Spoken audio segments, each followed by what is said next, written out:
Marcos Ocampo Fabián, Presente, profesor. Carlos Gómez Lina, Cajas Gómez Lina, Presente. Gabriela Hernández Ana María, Presente. Echeverry Valentina, Echeverry Valencia Valentina, Valen no tiene energía.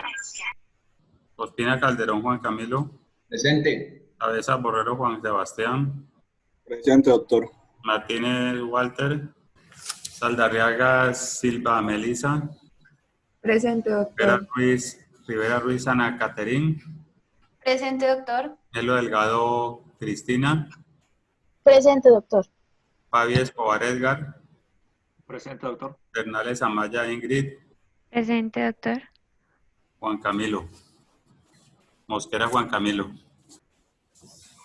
En el tromboembolismo pulmonar, entonces, tenemos como definición que es una masa intravascular que viaja por sangre de su sitio de origen, ocluyendo un vaso, ¿no? Entonces, tenemos que la complicación puede ser por tromboémbolo. Trombo y émbolo en un 95% es la causa más frecuente, pero puede haber ateromatosos, puede haber de la médula ósea, por una fractura, por ejemplo, por material de médula ósea, por ejemplo, en una resucitación cardiopulmonar, entonces en un masaje cardíaco, un émbolo gaseoso como en la enfermedad de Cazón. Habíamos hablado en la clase de necrosis avascular cuando hablamos del hueso, de patología del hueso. La volvimos a repetir en la clase de cadera, como necrosis avascular de la cabeza del fémur o del húmero, la enfermedad de Cazón, de los buzos, donde se disolvía el nitrógeno más de la cuenta por una profundidad. Émbolos de líquido amniótico, émbolos tumorales, émbolos bacteriales y sépticos como la endocarditis infecciosa. Entonces el émbolo viaja a las extremidades inferiores, vean la dirección de las válvulas, que hacen que la sangre suba, pero no se devuelva. Entonces el émbolo sube, ¿ya? El émbolo sube.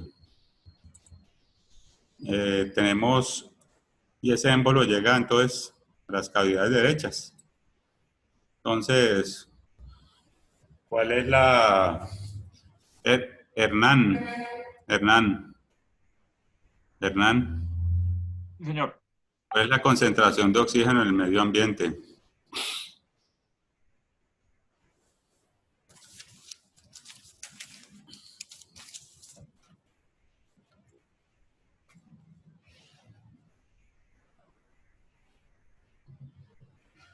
Paula Zúñiga, ¿cuál es la concentración de oxígeno en el medio ambiente?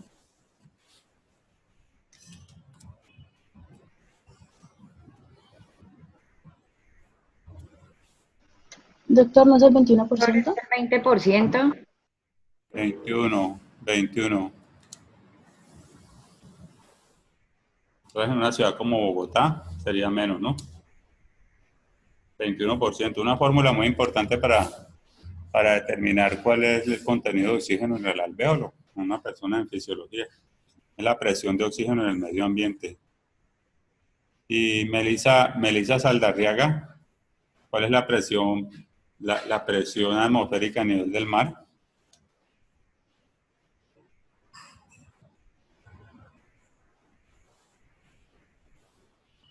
No sé, doctor. Hernán, responda solamente que le estoy preguntando. Yo quiero saber, no vaya a meter la cucharada a otro. Yo quiero saber uno por uno. Hernán Pavi, ¿cuál es la presión atmosférica a nivel del mar?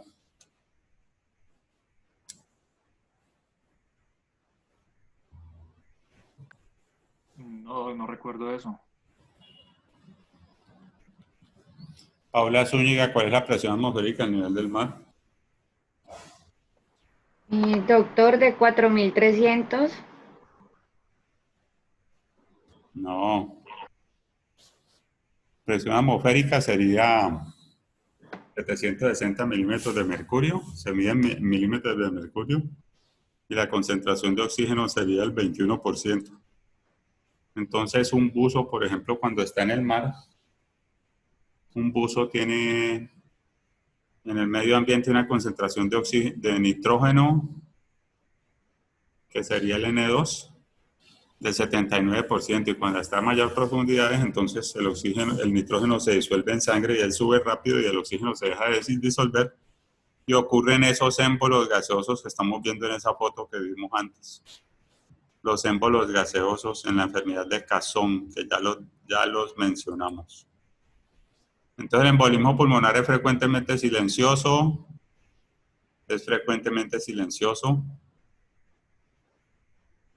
causa más frecuente de diagnóstico pasado por alto. En 50% de las autopsias, a veces de los hospitales, encontramos esos émbolos en el pulmón.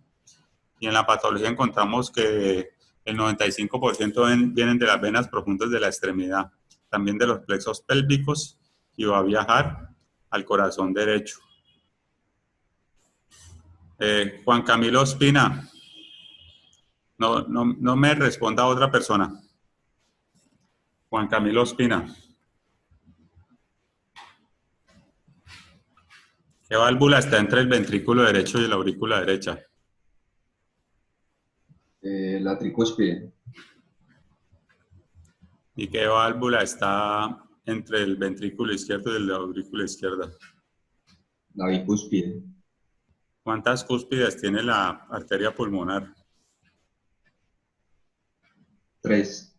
¿Cuántas cúspides tiene la arteria aórtica? 2. ¿Ah? 2. ¿La aorta? ¿La que manda para todos lados? La aorta. ¿De dónde sale la aorta? ¿De dónde sale? Del ventrículo izquierdo. ¿Y cuántas cúspides tiene? 3, creo. 3. Bicúspide es una anomalía congénita, ¿no? Aorta bicúspide es una anomalía congénita. Son 3. 3. Las coronarias salen por encima de esas 3 cúspides. ¿Ya?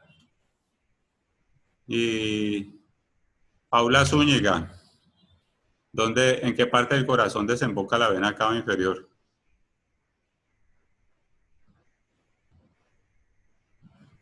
No me responda otro.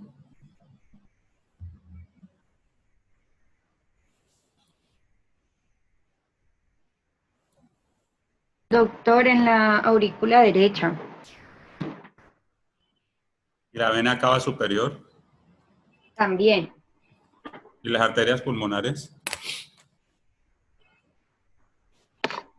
En la aurícula, en el ventrículo derecho. ¿Y las venas pulmonares? También. No. La arteria No, las venas pulmonares llegan a la aurícula izquierda. ¿Y la arteria pulmonar? Esa es del ventrículo derecho. ¿A dónde va? Al pulmón. La arteria pulmonar al pulmón. Las venas pulmonares traen una sangre oxigenada. A la aurícula izquierda. Entonces, clínicamente, la mayoría de las trombosis venosas profundas están proximales a la rodilla. Entonces, quiere decir, por ende, quiere decir que la mayoría de las trombosis venosas profundas proximales son consecuencia de una propagación de un trombo distal por debajo de la rodilla. Los estudios de trombosis venosa profunda distal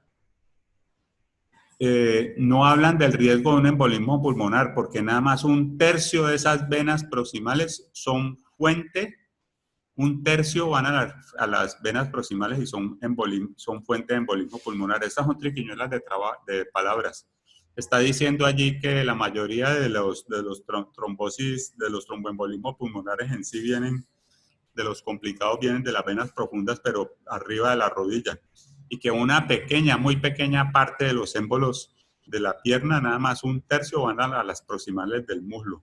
Pero puede haber causas infrecuentes de trombosis venosa profunda, como en el miembro superior, en la subclavia o en la yugular interna, sobre todo cuando colocan catéteres. En las embarazadas puede ser proximales de los plexos profundos de la pelvis, o puede haber un émbolo paradójico, como podría ser que un émbolo viaja por el septo por la aurícula. Ana María Cabrera. Señor. ¿Cuáles son las anomalías congénitas de izquierda a derecha?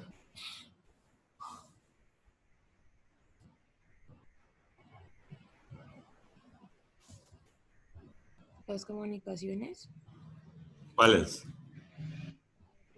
Ah, la permanencia del foramen oval, no eso es de derecha a izquierda.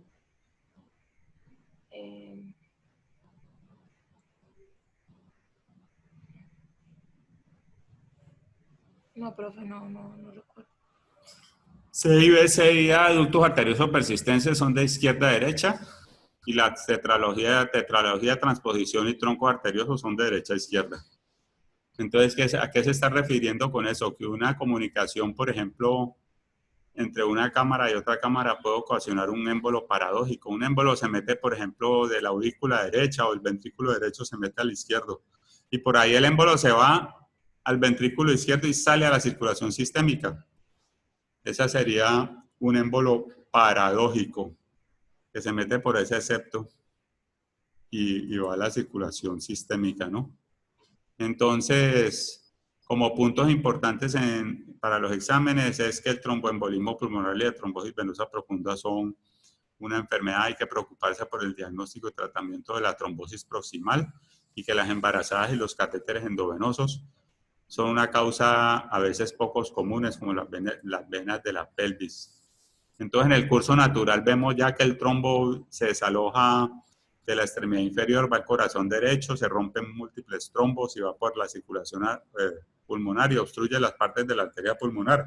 Eso aumenta el espacio muerto, aumenta el espacio muerto en el alvéolo, una contracción vascular y una resistencia de flujo. Y cuando el 50% o más de la vasculatura se compromete, entonces aumenta la presión arterial pulmonar. Entonces aumenta el trabajo en el ventrículo derecho con una falla de derecho. Y hay un émbolo masivo cuando se comprometen más de 2/3 del, más de 2/3 del pulmón se compromete, se llamaría un tromboembolismo masivo. Entonces nosotros en ortopedia tenemos eso porque tenemos fracturas de fémur, reemplazos de cadera y de rodilla, y hay pacientes en medicina que también pueden tener cánceres. Y de las trombosis venosas inexplicadas se veía que aparecía un cáncer en los siguientes 2 años de repente. La inmovilidad en el hospital, por eso a los pacientes hay que moverlos rápido después de una cirugía de cadera, de una fractura de un clavo cefalomedular, de un reemplazo total de cadera, de un reemplazo de rodilla. Hay que moverlos, hay que ponerle medidas antitrombóticas y hay que moverlos porque la inmovilidad favorece eso, así sea una vesícula y un apéndice, ¿no? También la insuficiencia cardíaca, los viajes largos, cuando las personas se montan en unos aviones de más de 7 metros, más de 7 horas. La trombofilia adquirida es el anticoagulante lúpico o el síndrome antifosfolípido. El síndrome nefrótico. ¿Ya? La antitrombina, ¿contra quién va? Contra la trombina, ¿no? La antitrombina es una proteína de la coagulación que va contra la trombina. Y la trombina, protrombina, trombina, fibrinógeno, fibrina, están al final de la cascada de coagulación. Entonces, la disminución de la antitrombina, porque ese riñón está botando proteínas, es una causa de esas trombosis venosas profundas ya inexplicadas, las más difíciles de todas. Anticonceptivos orales y más si fuma. Y después tenemos unas trombofilias hereditarias, como la más común, la mutación del factor 5 Leiden, donde hay una resistencia a la proteína C, deficiencia de la proteína S y deficiencia de antitrombina 3. Cualquiera de esos trastornos genéticos, cuando no se encuentran las causas principales. Digamos que el paciente, serían diagnósticos de descarte. Un paciente está entonces con un cuadro de trombosis venosa profunda. Ya le tomamos el examen más específico de todos. Y vimos los trombos, pero no se operó, no toma anticonceptivos, no fuma, no tiene un reposo prolongado. Entonces caemos a esas enfermedades que vemos allí que son importantes, son enfermedades que las preguntan en los exámenes del mundo. Si ustedes quieren entrar a los medios competitivos, ¿no? Si usted quiere conformar con pasar ahí no más, pues usted simplemente no le para ver bolas a eso nunca en su vida. y se olvida de eso y entra en otro nivel de vida y en otro sistema de vida. Usted simplemente entra en otro nivel de vida, en otra clase de vida. Cuando usted no se fija ya en estas minucias que van a ser la causa de filtro para ustedes en los exámenes. Exámenes de admisión, exámenes internacionales. Si usted se va, por ejemplo, entonces usted dice, yo me voy para España, entonces usted le va mal en el examen, entonces allá los españoles le van a decir, prepárese para el examen, pero eso le vale 40 millones de pesos el año, 20 millones de pesos el año, entrar en el cursito y presenta, paga los 40, y lo perdió y sigue otra vez el otro año haciendo lo mismo. Y sigue el otro año haciendo lo mismo. Entonces, ¿por qué? Porque lo van a filtrar por esos conceptos que estamos viendo en la parte de abajo. En gineco, una paciente embarazada hasta 2 meses después del parto también puede tener eso. Entonces, taquicardia, taquipnea, disnea, taquicardia, taquipnea, son los síntomas importantes. Taquipnea, más de 15, más de 14 respiraciones por minuto. Más muslo y pantorrilla. Y hay que hacer un diagnóstico diferencial con la pericarditis. Con la pericarditis. ¿Y se acuerdan que en la clase pasada vimos cómo se determinaba la pericarditis? El pulso paradójico. ¿Ya? Disminución de la presión sistólica en más de 10 milímetros de mercurio a la inspiración profunda o de la amplitud de pulso. Estoy haciendo con eso un diagnóstico diferencial con una pericarditis. Después ese paciente le pido un electrocardiograma y veo una elevación del ST, puede dar en la pericarditis o en el infarto y ya me dice que no es esto. Entonces, si hay hemoptisis, ocurre básicamente solamente por un infarto en el pulmón, pero eso generalmente es raro porque es que el pulmón tiene una circulación dual. Aumento de la frecuencia respiratoria con taquicardia y aumento del segundo ruido pulmonar. El primer ruido pulmonar es uno y el segundo ruido pulmonar es otro. Mitral tricuspidio, primer ruido, aórtico pulmonar, segundo ruido. Aumento del P2.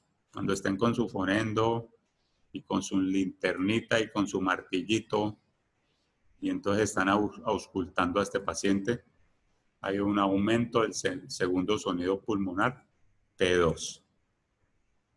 ¿Ya? Entonces le tomamos a la persona gases arteriales. Los gases arteriales.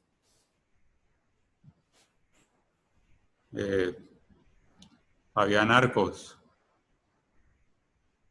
Sí, profe.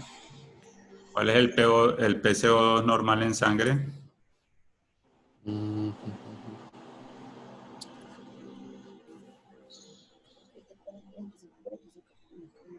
Profe, no recuerdo muy bien, no sé si es del 45 milímetros de mercurio, mire, creo. ¿Y el PO2? No recuerdo bien, profe. El PO2.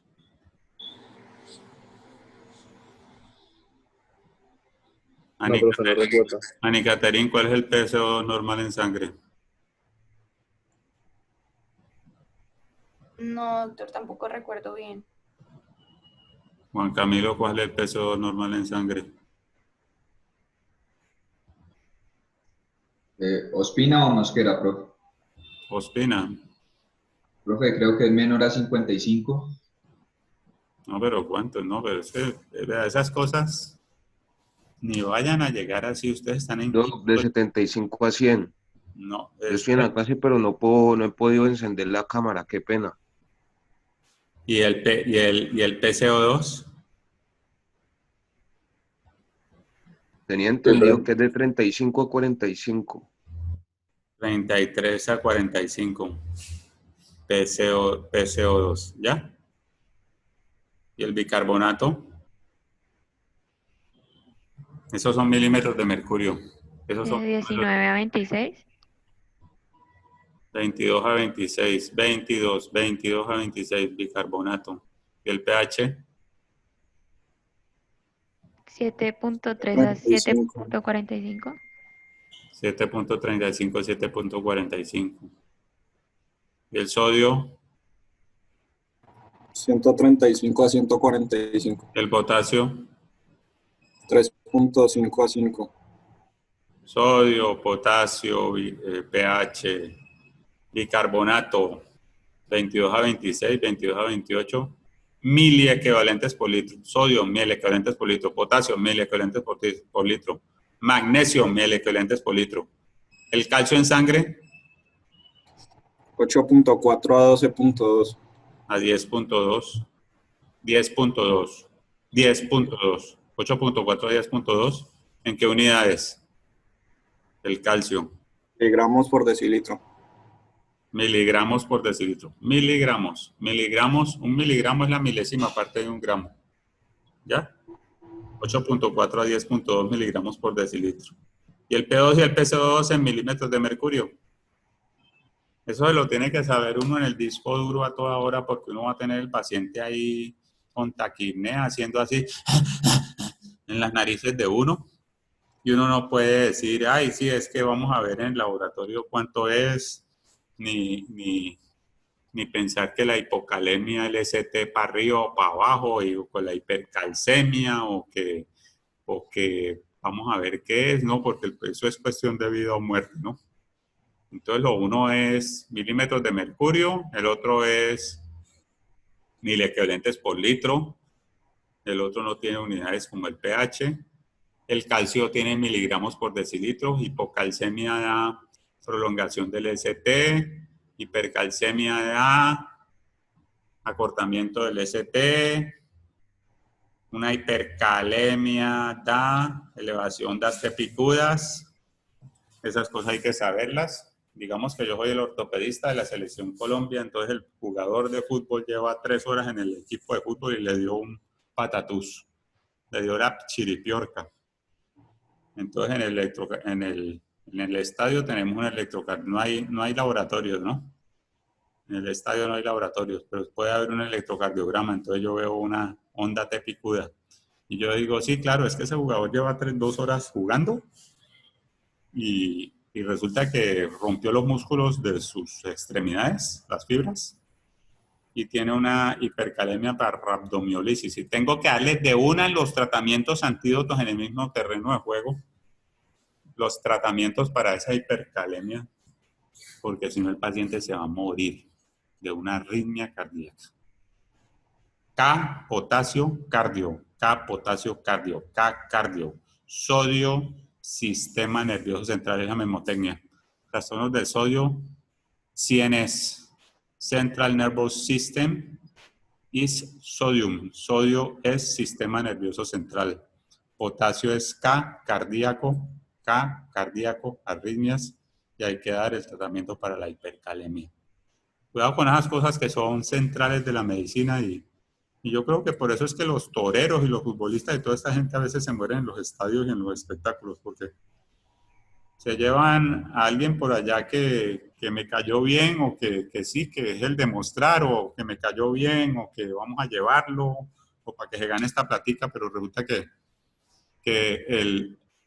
al torero le pegan el cacho en el muslo y no se le ocurre ponerle la mano ahí en el muslo para que no sangre, como se murió Paquirri en los años 60 o 70.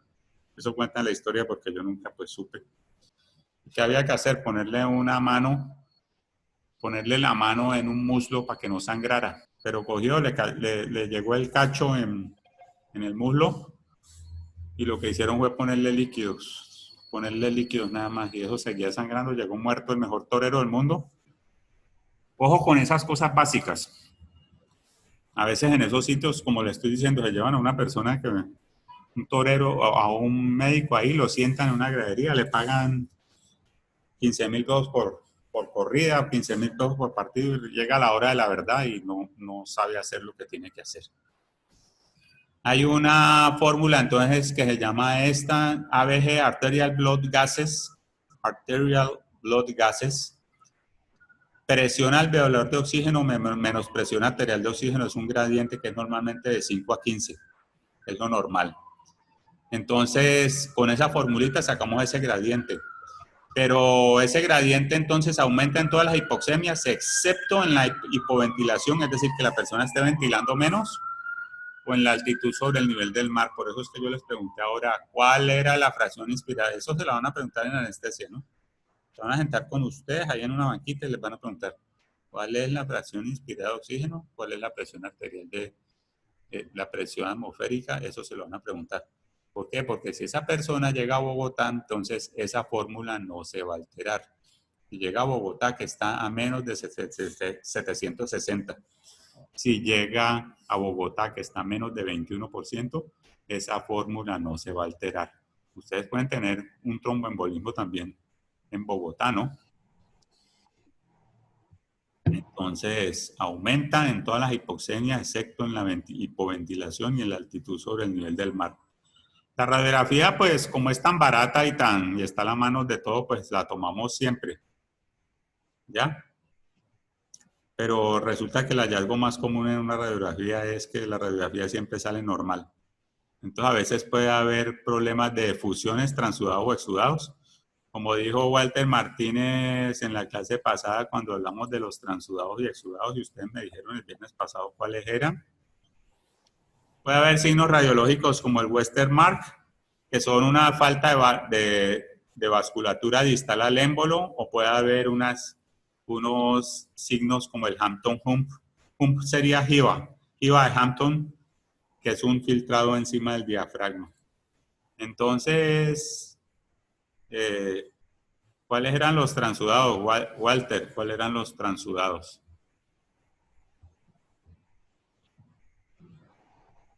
Los transudados son los de la insuficiencia cardíaca. Insuficiencia cardíaca es el más común, insuficiencia renal, insuficiencia hepática son los más comunes de los transudados. ¿Y los exudados cuáles eran, Juan Camilo Espina? En la clase pasada del viernes. No recuerdo, profe. Ani Caterín Rivera, ¿cuáles eran? Los exudados son los que se pueden causar por infecciones. Pues el exudado es el que contiene proteínas. ¿Cuáles diagnósticos pueden causar exudados? Un empiema, por ejemplo. ¿Qué más? Las causas más comunes. Las causas más comunes, díganme. Un empiema lo vemos en el hospital cada mes. Pero las causas más comunes de exudados. No, solo se me viene a la mente el empiema. Neumonía, cáncer de pulmón. Neumonía, cáncer de pulmón, tuberculosis, metástasis al pulmón. ¿Ya? ¿Se acuerdan que vimos cuáles eran las causas de cánceres de pulmón? Carcinoma de células pequeñas en avena, adenocarcinoma, carcinoma de células gigantes, mesotelioma. Entonces, esos cánceres de pulmón que están llegando a toda hora, esas neumonías, todas esas cosas, entonces usted va a llegar y usted otra vez lo mismo. Se va a aprender esa formulita, ese día no la dije el viernes, pero aquí el número mágico de 200, 0.6, 0.5. 200, 0.6, 0.5, menos, transudados. Como acaba de decir Walter, insuficiencia cardíaca, insuficiencia renal, insuficiencia hepática. Pero resulta que esta patología, como el tromboembolismo, tiene características de los dos. Entonces puede haber un derrame en el pulmón y empiezo a examinar estos laboratorios y puede tener características de los dos. Entonces, un paciente que le operé la cadera o la rodilla, entonces yo lo veo así. Entonces, hay que hacerle algo, ¿no? Porque esos pacientes se mueren, pero es mucho. Entonces, yo llevo al paciente por mi reemplazo de rodilla. Porque yo soy el ortopedista y yo antes de entrar a ortopedia yo tenía que saber medicina. Porque es que no es solamente andar con un martillo allí, con un serrucho, ¿no? Sino que los pacientes que yo estoy haciéndoles todas esas cosas tan grandes, como haciéndoles un corte en la tibia y en la rodilla, se me pueden complicar con cosas de medicina interna. Y resulta que cuando yo digo llamen al internista, el internista va a llegar 3 horas después porque resulta que el paciente es mío. El paciente es mío y de más nadie.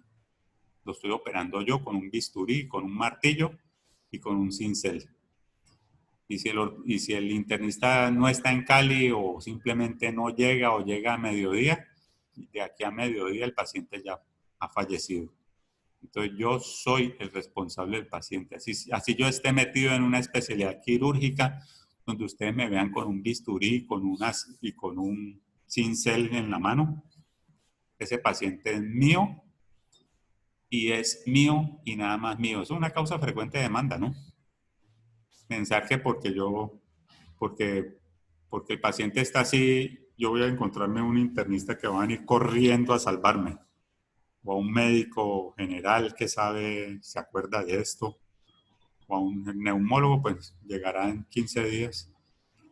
Y entonces yo tengo que tomar un electrocardiograma y los exámenes más específicos. Un electrocardiograma muestra una sobrecarga derecha, ondas S en la primera vibración, ondas Q en la tercera y inversión de la onda T también. Entonces hay una famosa memotecnia que es S1, ondas S en 1, ondas Q en 3 y inversión de la onda T en 3. Pero el hallazgo más común es una taquicardia sinusal. Hay que descartar. Ayuda a descartar pericarditis, que acuérdense que yo les dije que en la pericarditis aumentaba el ST y en el infarto también podría aumentar el ST. Entonces ese electrocardiograma me va a ayudar en ese momento a ver si el clavito que yo puse o el reemplazo que yo hice, a ver si es una causa de tromboembolismo pulmonar, porque ese paciente hay que embarcarlo yo mismo rapidito en el tratamiento médico yo mismo, porque el paciente es mío, el paciente no es de más nadie. La demanda se va para mí. Entonces, la tomografía helicoidal es un examen que a veces lo toman. Cuando yo veía todos estos exámenes y yo era estudiante interno, entonces yo iba a la Clínica Occidente donde estaban los laboratorios de rayos X, los técnicos de rayos X. Yo me metía por allá para preguntarles, ¿cómo es una tomografía helicoidal? Es como un CAT, pero es helicoidal. Me puede ayudar a ver el pulmón, me puede descartar otras cosas. Si el paciente tiene toda esa taquicardia y taquipnea por una neumonía, por un neumotórax. Acuérdense que las conductas cambian. Ustedes están en cirugía, entonces ustedes estuvieron viendo neumotórax. Digamos que yo tengo un tromboembolismo pulmonar, ¿yo qué tengo que hacer? El anticoagulante y terapia trombolítica, ¿no? Pero, y si el paciente tiene un neumotórax, ¿qué hay que hacer? Había narcos, ¿hay que hacer si el paciente tiene un neumotórax? En cirugía. ¿Qué se hace, profe? Si el paciente tiene un neumotórax, Ajá.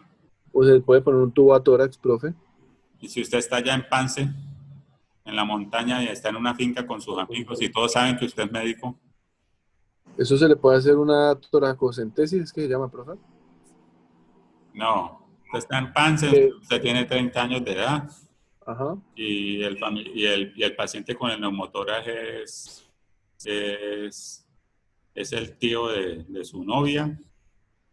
Quiere decir que si se muere, la culpa es de uno. ¿Usted qué le hace por allá? En una casa en Ciudad Jardín. Por eso, profe, eso no es el que se hace. A 2 cuadras de una farmacia.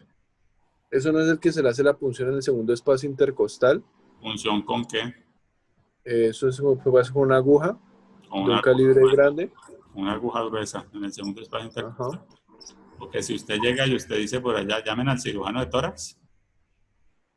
Entonces, el paciente lo van a trasladar a la fundación.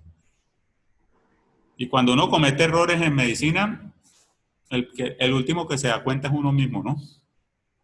De la habladera, van a decir, vea, ese doctor está por allá, estuvo por allá en la casa y no se le ocurrió mandar a pedir una aguja. En la casa de pronto tienen agujas desechables. En la farmacia de la esquina se consiguen agujas.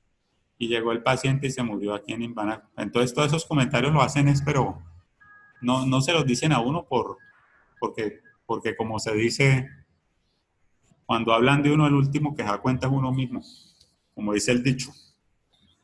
¿Ya? Y sobre todo en una mortalidad de estas. Digamos que yo tengo un paciente con mieloma múltiple y yo le opero la columna y resulta que había que meterlo en quimio. Entonces dicen, no van a decir, ay, vea usted por qué hizo eso, sino van a o al menos que le claven a uno una demanda, ¿no? Pero la propia familia pues no le va a clavar una demanda a uno porque el tío se ahogó en la reunión familiar. Pero van a terminar hablando. Entonces, la aguja se manda a comprar en la tienda, se le pone en el segundo espacio intercostal y ese pulmón automáticamente se desinfla y el paciente se salva. Y acá que llega a la fundación, allá le ponen un tubo y eso es su forma. A mí me encanta este tema. A mí me encanta este tema porque en los exámenes de ustedes, cuando les están midiendo a ustedes la agilidad mental, en los exámenes les hacen preguntas de esto. Imagínense que los diagnósticos diferenciales en el tromboembolismo pulmonar pueden ser un taponamiento cardíaco, un neumotórax, atención, un taponamiento cardíaco, un tromboembolismo pulmonar, ¿ya? Todos esos pueden ser diagnósticos diferenciales. O un síndrome de vena cava superior. Cada uno de ellos tiene tratamientos totalmente distintos. Entonces así son los exámenes. Métodos, exámenes diagnósticos por sintomatología distintos, ¿ya? Y exámenes diagnósticos distintos y tratamientos totalmente distintos.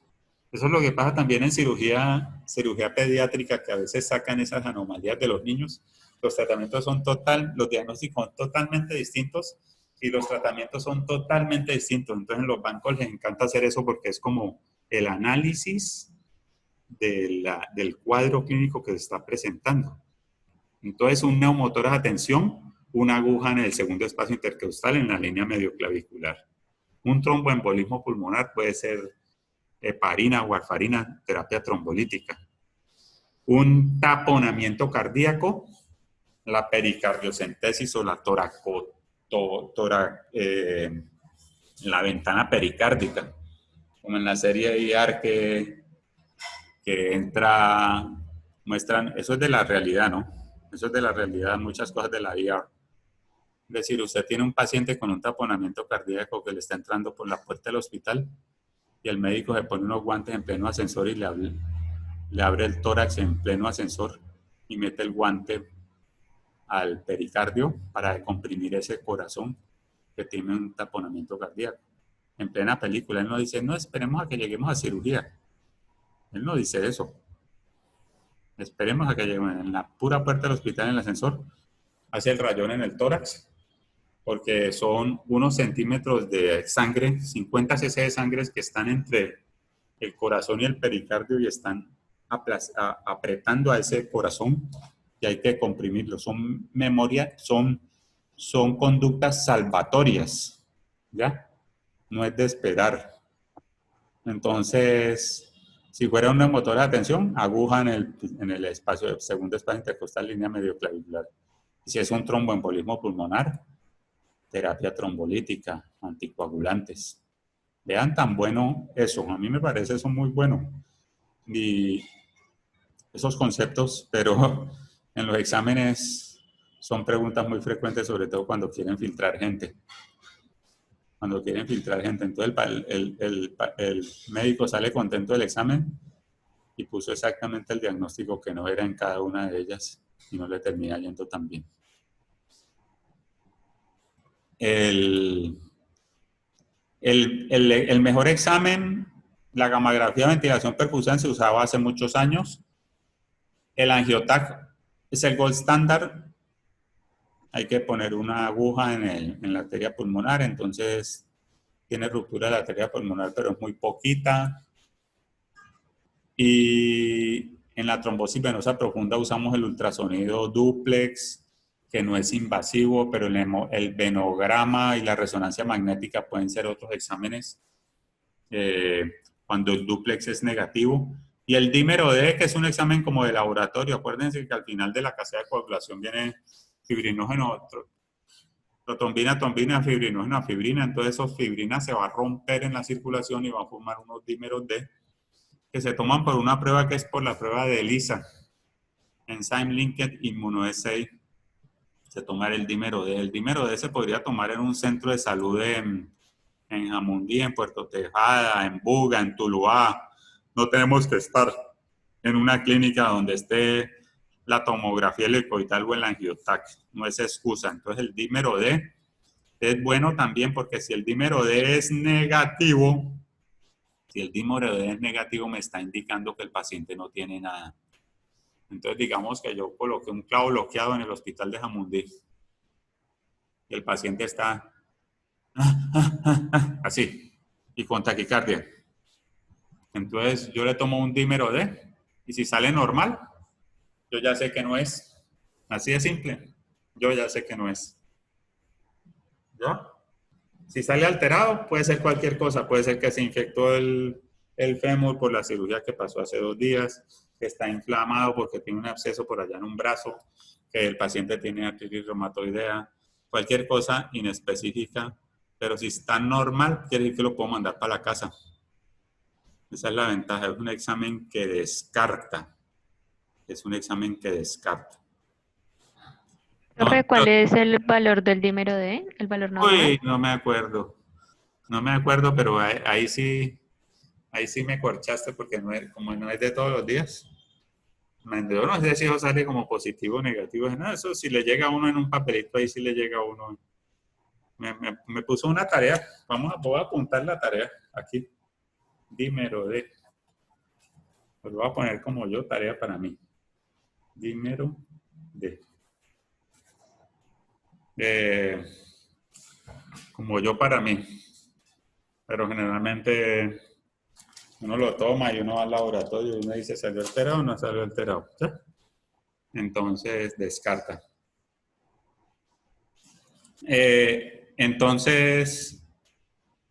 Como resultados, a veces sin secuelas, un 75% asintomáticos o con disnea taquipnea y que no se infartan y con buena resolución, pero como resultados también puede haber un infarto en un 15%, más común en el compromiso cardiopulmonar, y puede haber disnea, hemoptisis, dolor pleural, efusiones, y generalmente muestra un paciente con hemorragias y cicatrización y regeneración. Y también muertes en un 5% del tromboembolismo pulmonar. Puede haber unos émbolos que llegan a la bifurcación o a una rama y ocurre una obstrucción de más de un 50%. Doctor, sí.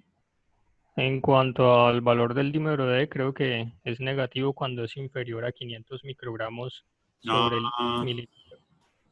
Ya. Y pues ya se considera positivo superando esos 500. Y todos tenemos que tener cierto dímero D, es decir, acuérdense que nosotros normalmente tenemos formación de coágulos. Si yo estoy sentado aquí 3 horas dando la clase, y tenemos fibrinólisis también, todo el mundo lo tiene. Pero entonces sí, hay ese valor que dijo allí Walter, y ese valor. Pero generalmente, pues en los exámenes ya infrecuentes, pues uno se fija ya en el papelito, ¿no? Yo no voy a fijarme cuál es el valor ¿qué era? Del antígeno de la fiebre manchada de las montañas rocosas. Pues yo por allá no voy, por allá no estoy, entonces de las cosas menos frecuentes, pues uno no se las sabe por eso. Pero el sodio, el potasio, pilas, que ese es el diario de ustedes. La hiponatremia yo creo que es el trastorno hidroelectrolítico que vemos todos los días en el hospital a toda hora. Todos los pacientes que vemos allá tienen hiponatremia a toda hora. Todos. Entonces, imagínense que uno no sepa cuál es un sodio normal, un potasio normal. Ahí sí estamos graves. Y somos motivos de burla, ¿no? Además, yo me acuerdo de uno de ustedes una vez en el hospital, un estudiante, estaba hablando de alguien que no se sabía cuál era el sodio normal en sangre. Ustedes mismos burlándose también. Entonces, esto no tiene perdón. Como decir que cuál es la capital de Colombia o del Valle del Cauca.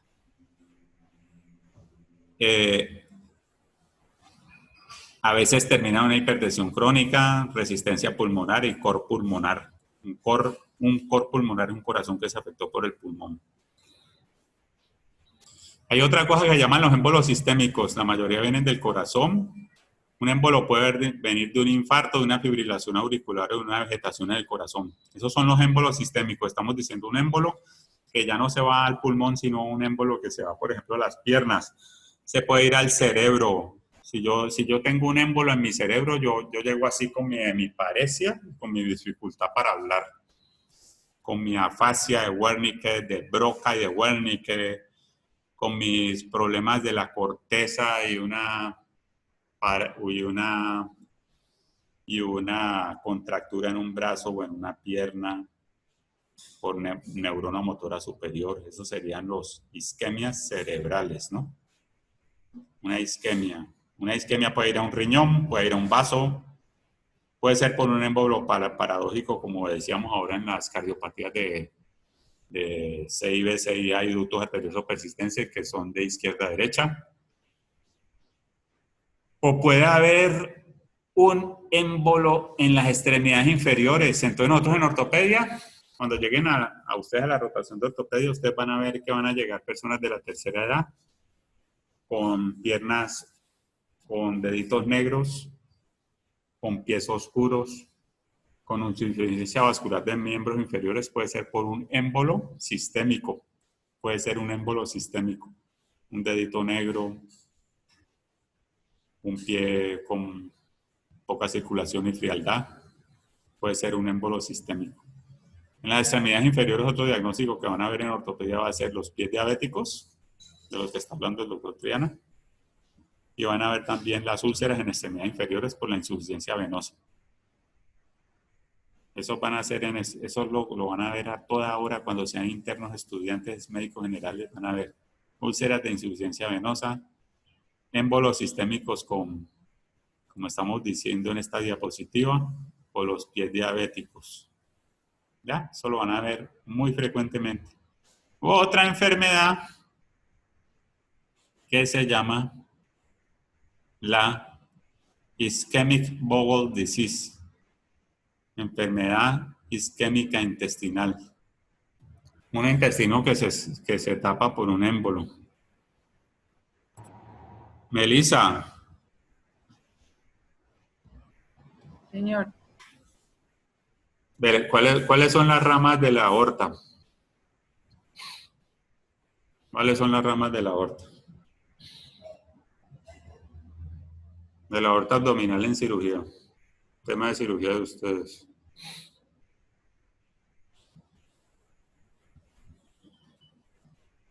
¿Quién se la sabe? La mesentérica superior. Ajá. La mesentérica inferior. Uh-huh.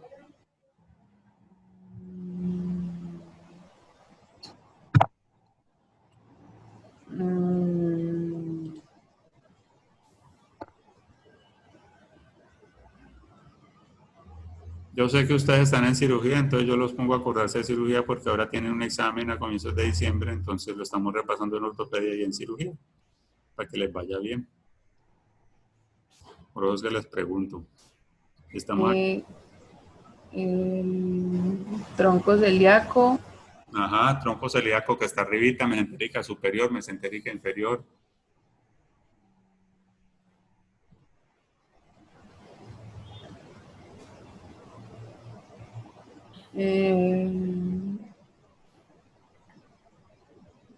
No recuerdo más. ¿Quién se acuerda de más?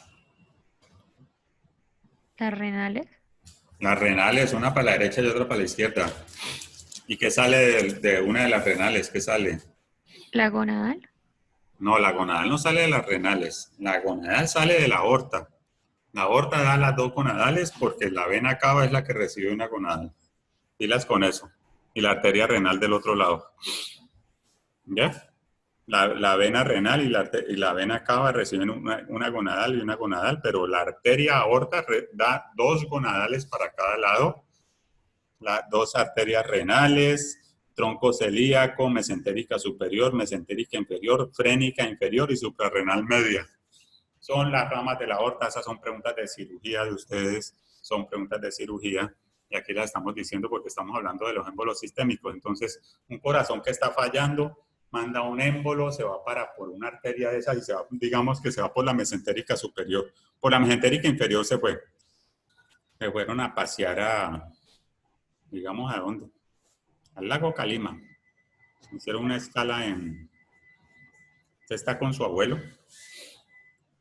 Hicieron una escala en Rosso. Y comieron a las 10 de la mañana en un restaurante. Le falla el corazón, pero también tiene una arteriosclerosis. Ya, entonces puede tener o un émbolo por la arteria mesentérica, o puede tener una arteriosclerosis de la propia aorta y la arteria mesentérica. Diarrea con sangre y dolor. Diarrea con sangre y dolor, así se manifiesta. Diarrea con sangre y dolor. ¿A quién se le va a ocurrir que es una isquemia mesentérica? ¿A quién se le va a ocurrir? Lo primero que dicen es, ay, le cayó mal el tamal de Rosso. Ay, esa es la salmonela que me enseñaron a mí. Y resulta que el tratamiento es quirúrgico. Y las mortalidades son más de un 50% de los casos cuando no se diagnostica. No, la mortalidad es del 100%. Y operándole, dándole con el diagnóstico es de más del 50%. La mortalidad. Dándole con el diagnóstico es más del 50%. Entonces le duele el abdomen, tiene una diarrea con sangre. Hay que llevárselo de una vez de vuelta para Cali, para la clínica Occidente, para la clínica de Manaco, para la clínica de los Remedios, para Fundación, para donde sea, a que lo vea el cirujano y el cirujano va a pensar en eso, en una isquemia mesentérica que manifiesta con dolor, fiebre, diarrea, y el tratamiento es netamente quirúrgico porque va a haber una isquemia en el intestino y es una mortalidad fregada. Un tío mío político le pasó porque, bueno, el hijo era internista neumólogo y de una vez cayó en cuenta, lo operaron y se salvó. Con eso le digo que es importante los diagnósticos. Bueno, ¿alguna pregunta? No, señor. No hay pregunta. Bueno, entonces ahora seguimos en 5 minutos. Seguimos con el bloque de infecciones.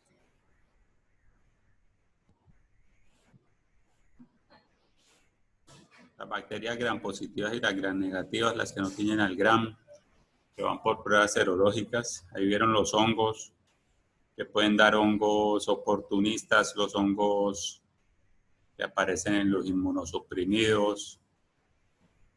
Pueden ver los virus DNA y RNA.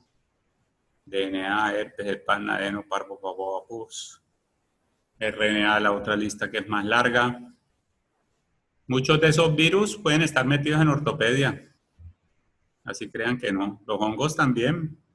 Las bacterias ni hablar. Estafilococos, los estreptococos. Los hongos también. Un Sporozoite Schenki en un cortador de rosas. Los virus. Vimos que los paramyxovirus estaban metidos en la enfermedad de Payet. ¿Cuáles son los paramyxovirus?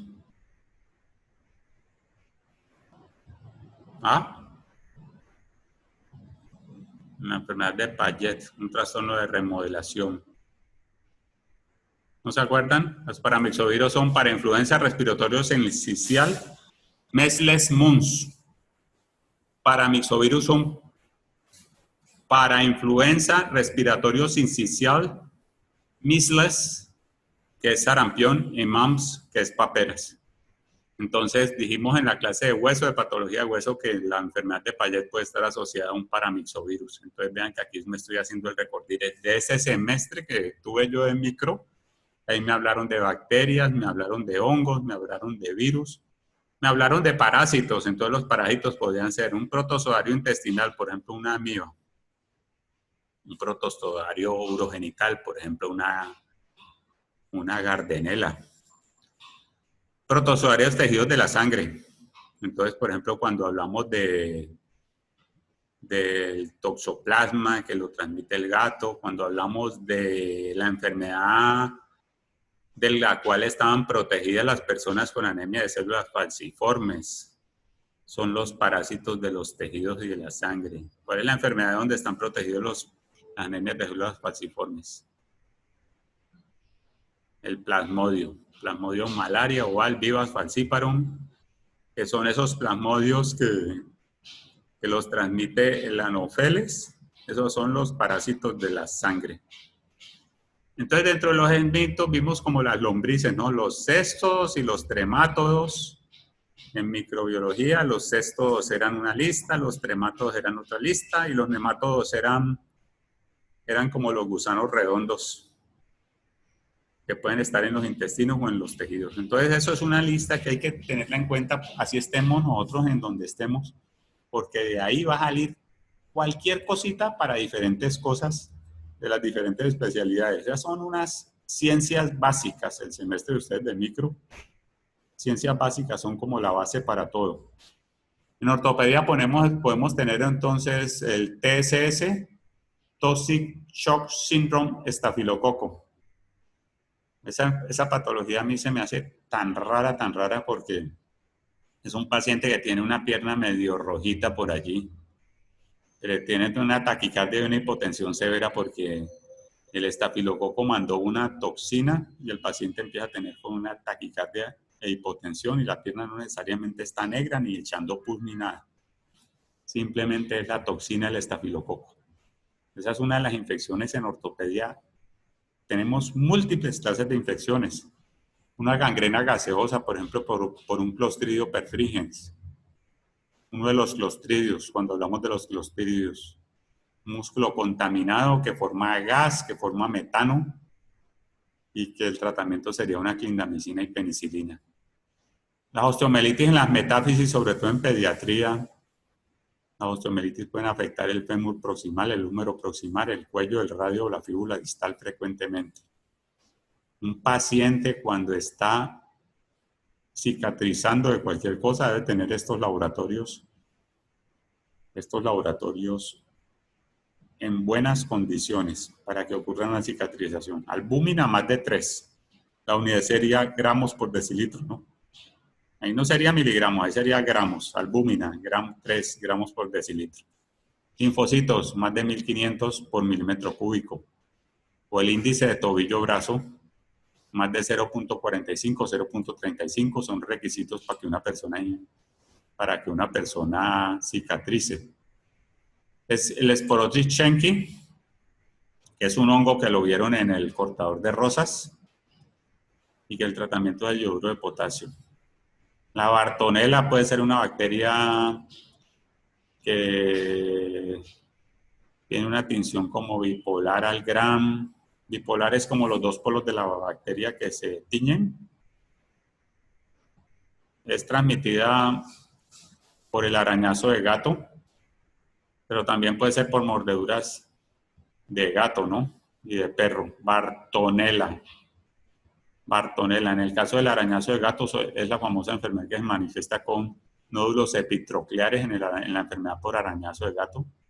La enfermedad de Lyme que vimos por Borrelia burgdorferi, por la garrapata ixodes, que tenía un reservorio en el venado de cola blanca y la ninfa en el ratoncito de patas blancas, que la borrelia era transmitida por la garrapata ixodes tick, que se llama, y que daba un eritema crónico, un eritema migratorio, bullseye.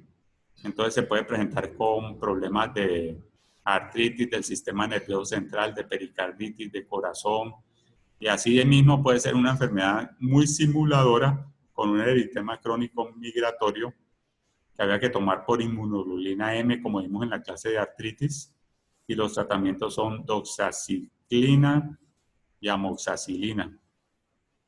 Esa enfermedad de Lyme de la costa noreste. La enfermedad de células falciformes, como vimos en la clase de hueso cuando hablamos de anemia de células falciformes, es la que tiene el cambio en la posición 6 de la cadena beta del glutámico por valina.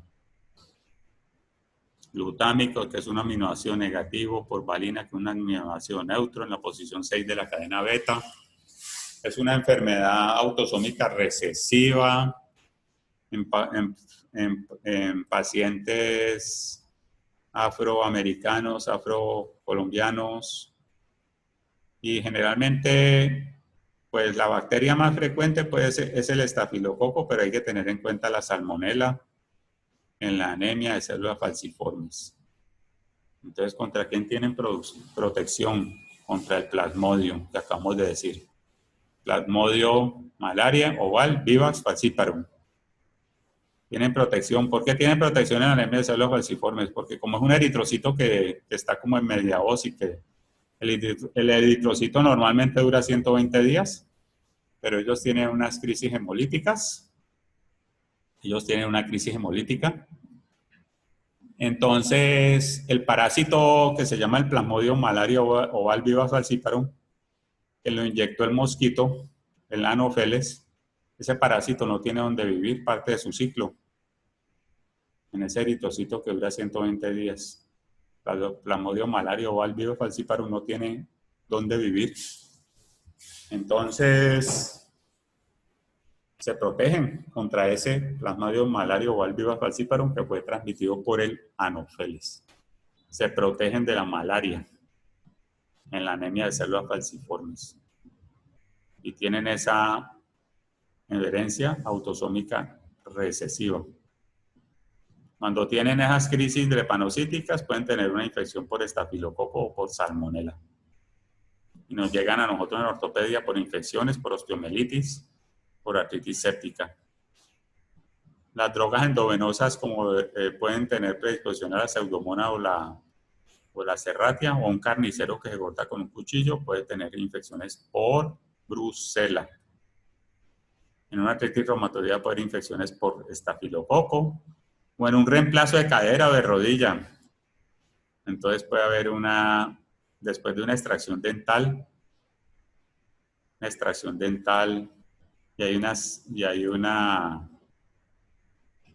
hay peptoestreptococo en la circulación sanguínea, y después va y se implanta ya la bacteria se va a vivir allá donde se hizo el reemplazo de cadera o de rodilla.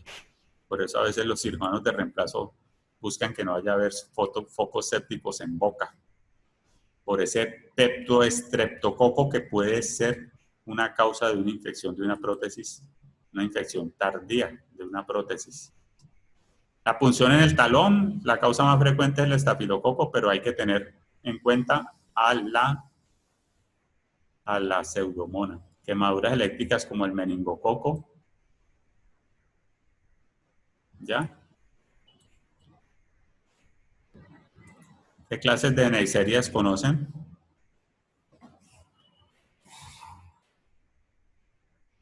Diplococos gram negativo.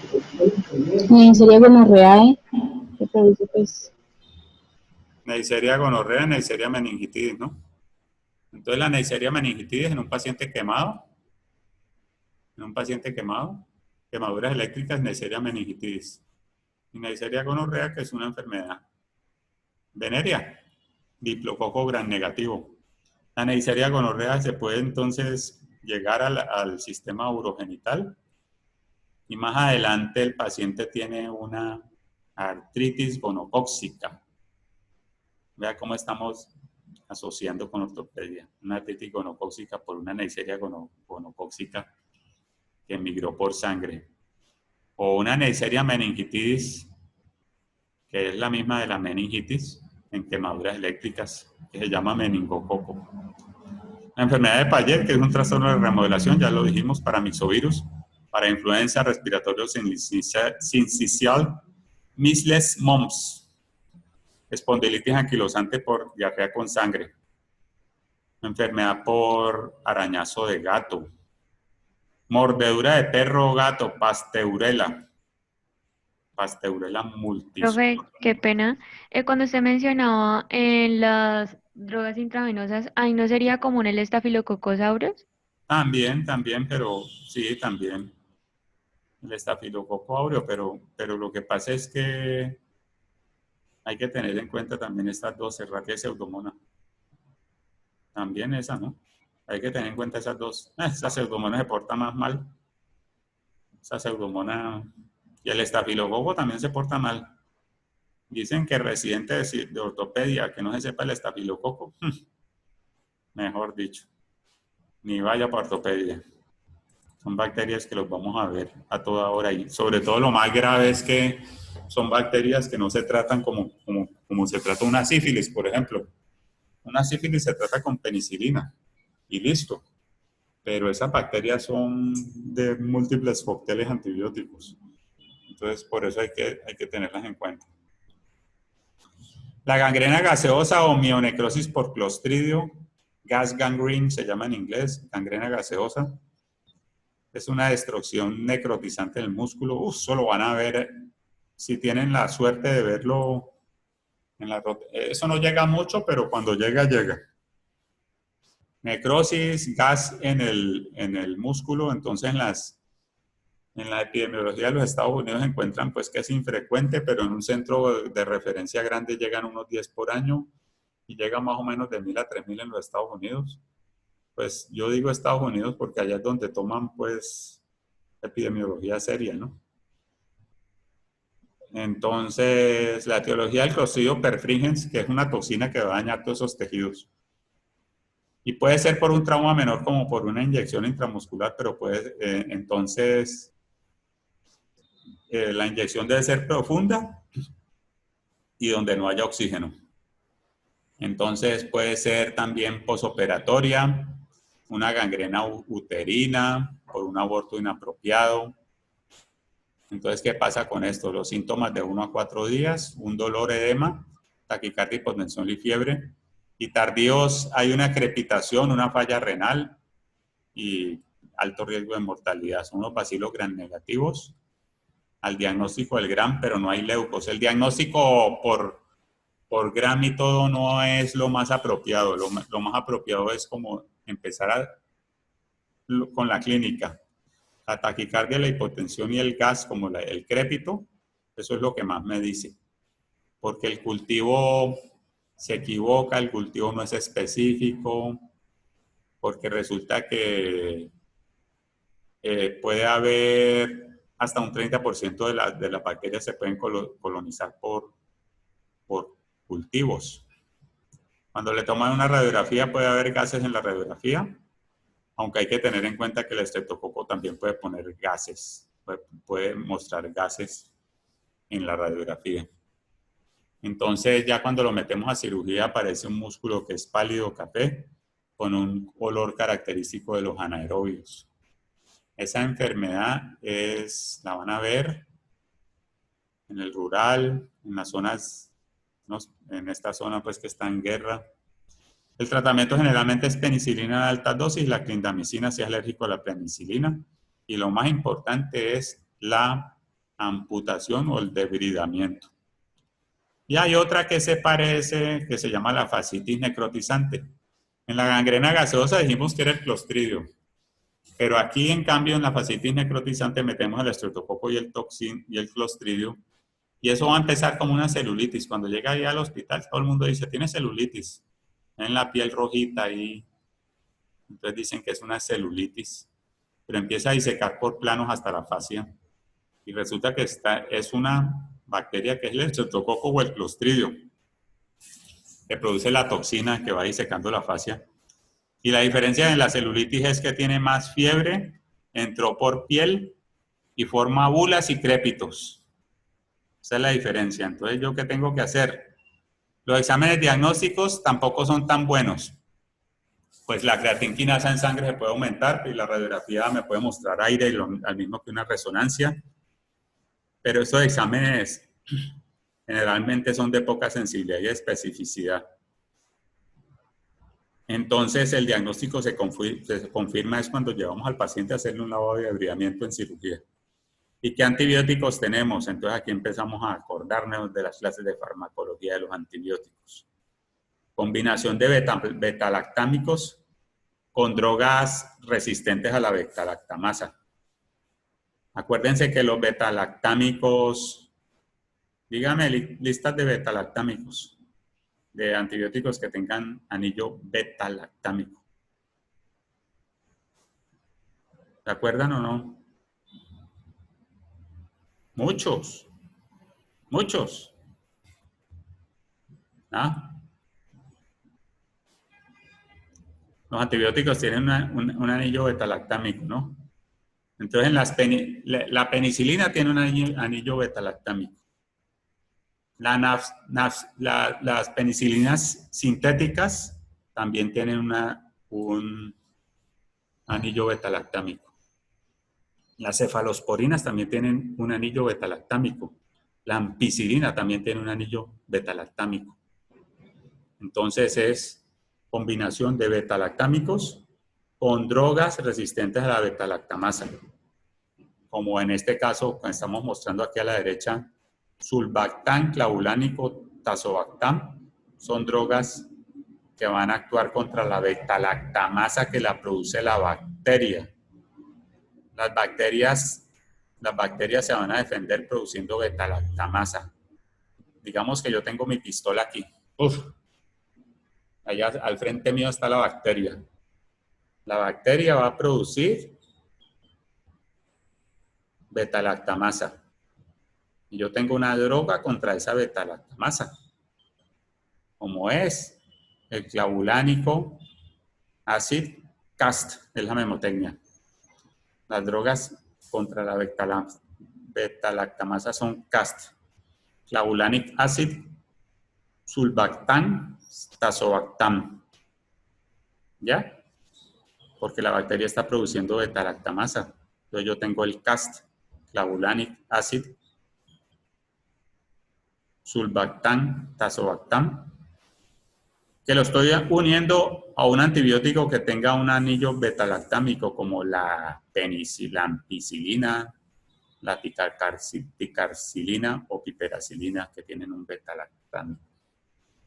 Si hay un diagnóstico definitivo de un estreptococo del grupo A, que es el Piógenes,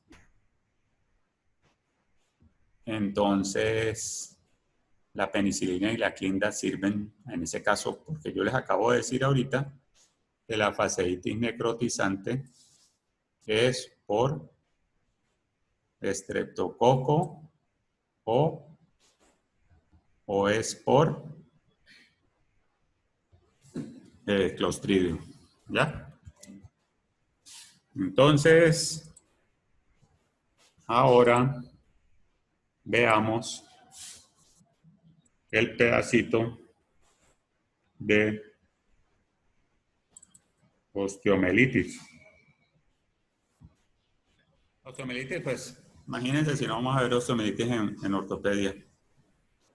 La osteomelitis puede ser hematógena, más frecuente en niños, generalmente la metástasis, que es donde ocurre la éstasis sanguíneo. El organismo más frecuente es el estafilococo aureus, pero en adultos puede ser hematógeno en un 20%. También puede ir a la columna lumbar por un absceso epidural, por una anestesia, por algo. Puede ser también rutas como la secundaria, una contigua, por ejemplo, un trauma, una cirugía de alguna prótesis, alguna cosa, entonces es polimicrobiano. O puede ser también por una insuficiencia vascular, mayores de 50 años, con diabetes, con enfermedad arterial oclusiva. Generalmente puede haber también una directa. Entonces, encontramos que la microbiología del estafilococo es el más frecuente, pero puede haber otras causas. Y generalmente las pistas en un mordedura de perro o gato podemos ver una pasteuruela. Una punción de un talón podemos ver un estafilococo que es característico, pero también puede ser característico la pseudomonas, ¿no? Esas son puras preguntas de los exámenes mundiales, ¿no? No vayan a pensar que estamos hablando y hablando. El diagnóstico generalmente se puede tomar radiografías, pero la resonancia me va a ver el tejido blando y es el mejor de todos, porque es lo que el calcio tiene que haberse acabado en más de un 50 al 75% para que vaya a haber unos cambios en la radiografía simple. Entonces, una radiografía después de 2 semanas puede haber esclerosis o elevación del periósteo, pero la resonancia es la mejor. Exámenes de laboratorio como la eritrosedimentación, que ya lo hemos mencionado en clases pasadas, me puede ayudar a seguir el tratamiento. Y la biopsia o cultivo sería como el Gram y el cultivo, el mejor test, pero es invasivo. Un hemocultivo también me puede ayudar. A veces hablan de la tomografía, el CT scan y los estudios radiológicos con indio y galio pueden ser anormales, pero no tan específicos y tan sensitivos como los otros, ¿no? Y entonces el tratamiento más importante es el drenaje. En una osteomielitis el tratamiento más importante es la cirugía. Y los antibióticos, en la misma cirugía estamos tomando gramicultivo. Entonces, ¿por qué? Porque eso va a salir en 1 o 2 días y me va a decir como a dónde es sensible la bacteria. Porque es que si yo me empiezo con tratamientos empíricos, es decir, a todos mandémosles esto, después puede haber unos resultados indeseables, ¿ya? En un tratamiento empírico de 6 a 12 semanas puede haber un resultado indeseable donde empezamos a tener una osteomielitis crónica que no responde. Entonces tenemos en los empíricos las penicilinas semisintéticas como la oxa o la nafcilina, o la vancomicina si hay un meticilin resistente estafilococo áureo, generalmente con aminoglucósidos o con cefalosporinas de tercera generación. ¿Ya? Esos serían los empíricos, hasta que el resultado del cultivo llegue. Entonces, a veces una osteomielitis crónica hay que tratarla a veces por 12 semanas y a veces hasta por más tiempo. Complicaciones de la osteomielitis: absceso de Brody, carcinoma de células escamosas, amiloidosis, o el osteosarcoma, que es un tumor del tejido, el osteosarcoma, que es un tumor del hueso. Osteomielitis por tuberculosis. Acuérdense que el Mycobacterium tuberculosis es una bacteria que no tiñe al Gram, que va a los ápices pulmonares, puede complicar con una enfermedad en ortopedia que tenemos el mal de Pott, que puede terminar complicando con fracturas por compresión y abscesos también, abscesos en columna. ¿Ya? Hay otra cosa que se llama la artritis séptica. Me encanta ese tema también. ¿Por qué me encanta? Porque es que hablan de 2 clases de artritis que son más raras, que llegan mucho al hospital. Vamos a ver la clasificación de las 2. Primero vamos a ver las rutas. Puede ser por sangre, puede ser adyacente. Por ejemplo, digamos que el huesito está ahí metido como dentro de la misma articulación. Adyacente sería que el hueso se metió en la articulación y pasó de osteomielitis a artritis séptica. Una inoculación directa, una cirugía de rodilla, puede ser una inoculación directa. Una mordedura de un perro en una rodilla. Pero la mayoría de las artritis sépticas son en pediatría y generalmente la van a ver por sangre. Bacterias. Encontramos el estafilococo áureo, pero encontramos también la gonocóxica. Que la Neisseria era gonorrea o Neisseria gonorrea o Neisseria meningitis. Aquí vamos a hablar de la Neisseria gonorrea. Esa Neisseria gonorrea que frecuentemente va para las rodillas, las muñecas o las articulaciones pequeñas de la mano, migratoria. En cambio, el estafilococo aureus y las otras bacterias van a estar solamente en una sola articulación. Entonces, como organismos encontramos que en una artritis séptica puede dar por cualquier cosa. Por bacterias, como el estafilococo y las bacterias, como la gonorrea, el estreptococo, los hemófilos. Las riquecias, que son unas bacterias que no tiñen al Gram, los virus, las espiroquetas. Entonces las acostumbran a dividir en gonocóxicas y no gonocóxicas. Vamos a hablar de eso. En pediatría, los pediatras tienen hasta a veces grupos de edad. Dicen que el recién nacido, los menores de 5 años, los que no han estado vacunados, los mayores de 5 años. Pero no me voy a meter hasta allá porque es que me prolongo mucho. Pero a veces las dividen en gonocóxicas y no gonocóxicas. Gonocóxicas, antecedentes de actividad sexual. Y resulta que el 1 al 5% de las gonorreas se diseminan. 1 al 5%. Y el 25% de esas artritis sépticas que vienen por gonorrea tienen un antecedente de síntomas de la gonorrea. Ustedes saben que a veces esa enfermedad venérea puede ser asintomática, ¿no? Sin síntomas. Pero resulta que un 25% de esos pacientes que llegan con la artritis séptica pueden tener antecedentes de unos síntomas de esos. Las no gonocócicas son generalmente más hematógenas. Y otras rutas puede ser por una mordedura de un perro, de un humano, un puñetazo con la metacarpofalángica de la mano, a unos dientes, por ejemplo, puede infectar esa articulación, ¿no? Entonces, se pueden infectar articulaciones normales o anormales. Cualquier tipo de articulación se puede infectar. Pero puede haber articulaciones que tengan daños previos, como una reumatoidea, como vimos en la clase pasada. Una osteoartritis, una cirugía previa de un reemplazo de cadera de rodilla. Una gota, como lo vimos en los cristales de ácido úrico, de la hiperuricemia, los cristales en agujas negativamente birrefringentes por ácido úrico, por el metabolismo de las purinas, adenina, guanina, como lo dijo Walter en la clase pasada. Adenina, guanina, lo dijo él, en los cristales de ácido úrico. La anemia de células falciformes también puede tener daños previos de la articulación. Drogas endovenosas como la diabetes, el HIV.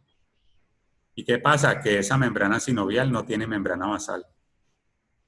No tiene membrana basal, entonces puede llegar fácil por allá por sangre. Entonces la clínica es distinta. En las no gonocócicas, digamos un estafilococo, es solamente de la rodilla, monoarticular o de la cadera en un 85%. Tiene un edema, tiene dolor y tiene eritema a veces, pero no tanto como la gonocócica, ¿no? Y es frecuente en un solo lado. En cambio, la gonocócica ya es poliartritis, tenosinovitis, efusiones, poliartralgias, migra de un lado para el otro y puede haber equimosis y petequias. Esa es la diferencia entre las dos. Entonces, diagnóstico, el mejor diagnóstico es la artrocentesis, una punción de la rodilla, donde obtenemos un líquido sinovial que precipita fácil con muchos neutrófilos. Para saber si la rodilla está aumentada o no, a veces tomamos un ultrasonido. Y al aspirado entonces encontramos en las no gonocócicas un líquido turbio que aumentan los polimorfonucleares. Baja la glucosa. Y en las no gonocócicas encontramos un gramo en un 40, un 70% y un cultivo positivo en un 90, un 95%. En cambio en la gonocócica, el cultivo nada más en un 50% de los aspirados. ¿Ya? Y los hemocultivos en menos de un 10%. Entonces en la gonocócica podemos tomar también, si sospechamos, cultivos de faringe, uretra y otros tejidos, recto y otros órganos. Recto, como de otros sitios. Es mejor ese cultivo antes que la articulación. Diagnósticos diferenciales. Fiebre reumática. ¿Se acuerdan que en la clase pasada hablamos de la fiebre reumática? ¿Qué era la fiebre reumática? ¿Qué era la fiebre reumática?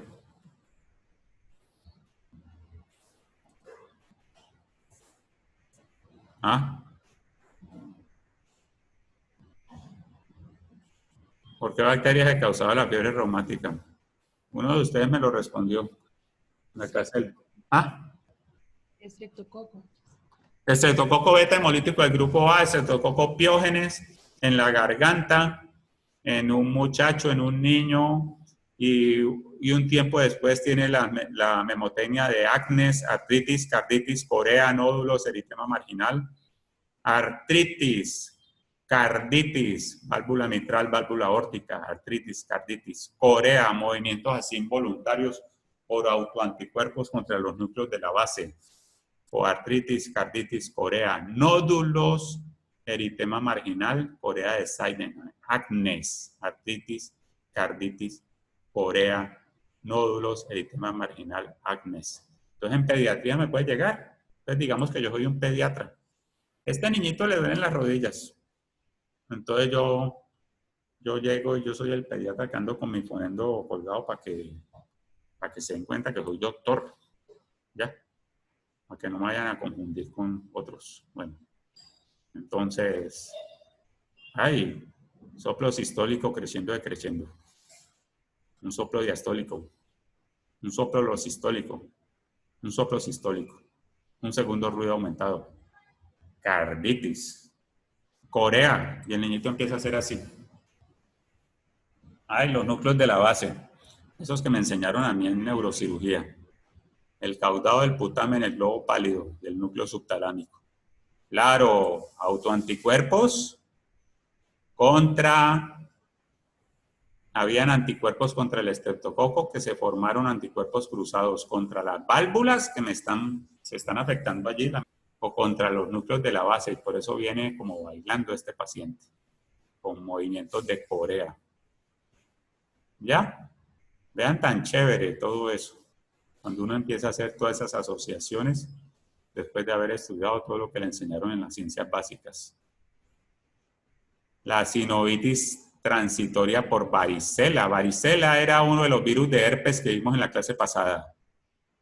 Los virus de herpes eran, ¿cuáles eran?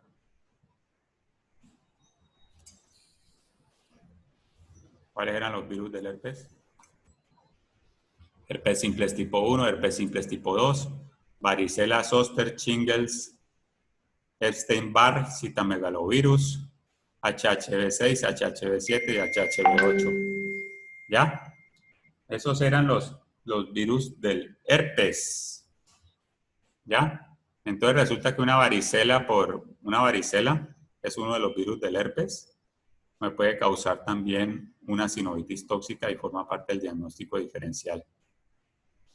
Mucho cuidado que hay un panadizo herpético en ortopedia que se llama, en inglés se llama herpetic whitlow, panadizo herpético, que puede ser un dentista trabajando en la boca de una persona con vesículas en la boca, vesículas herpéticas por el herpes simplex tipo 1 en la boca. Entonces el dentista se chuza, el dentista se lesiona el dedo, entonces aparece la herpetic whitlow o panadizo herpético. Es un herpes. Yo lo tengo que tener en mi disco duro, el virus del herpes, estando en ortopedia. La LLA, leucemia linfoblástica aguda.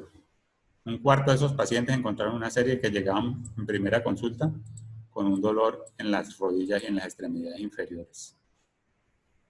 El tratamiento es generalmente aspirado, la punción, y los tratamientos son antibióticos. Generalmente en la gonocóxica mandamos ceftriaxona, que es una cefalosporina de tercera, o en la no gonocóxica usamos, por ejemplo, una combinación de la NAF-oxa, nafcilina, oxacilina, que es unas penicilinas semisintéticas, o la vancomicina, que es una meticilin resistent estafilococo aureo, ¿no? Es contra el meticilin resistent estafilococo aureo, la vancomicina. Se mezclan a veces con aminoglucósidos y cefalosporinas de tercera generación.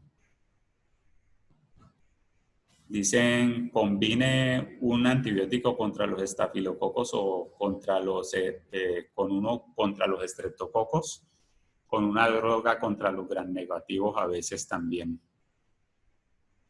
¿Ya? En la no gonocóxica. ¿Ya? Entonces, ¿qué preguntas hay después de todo esto? Nos vemos allá son las 9:05. Mientras llegan de aquí a las 10, que vamos prendiendo eso entonces. ¿Listo? Bueno, señor. Bueno, hablamos.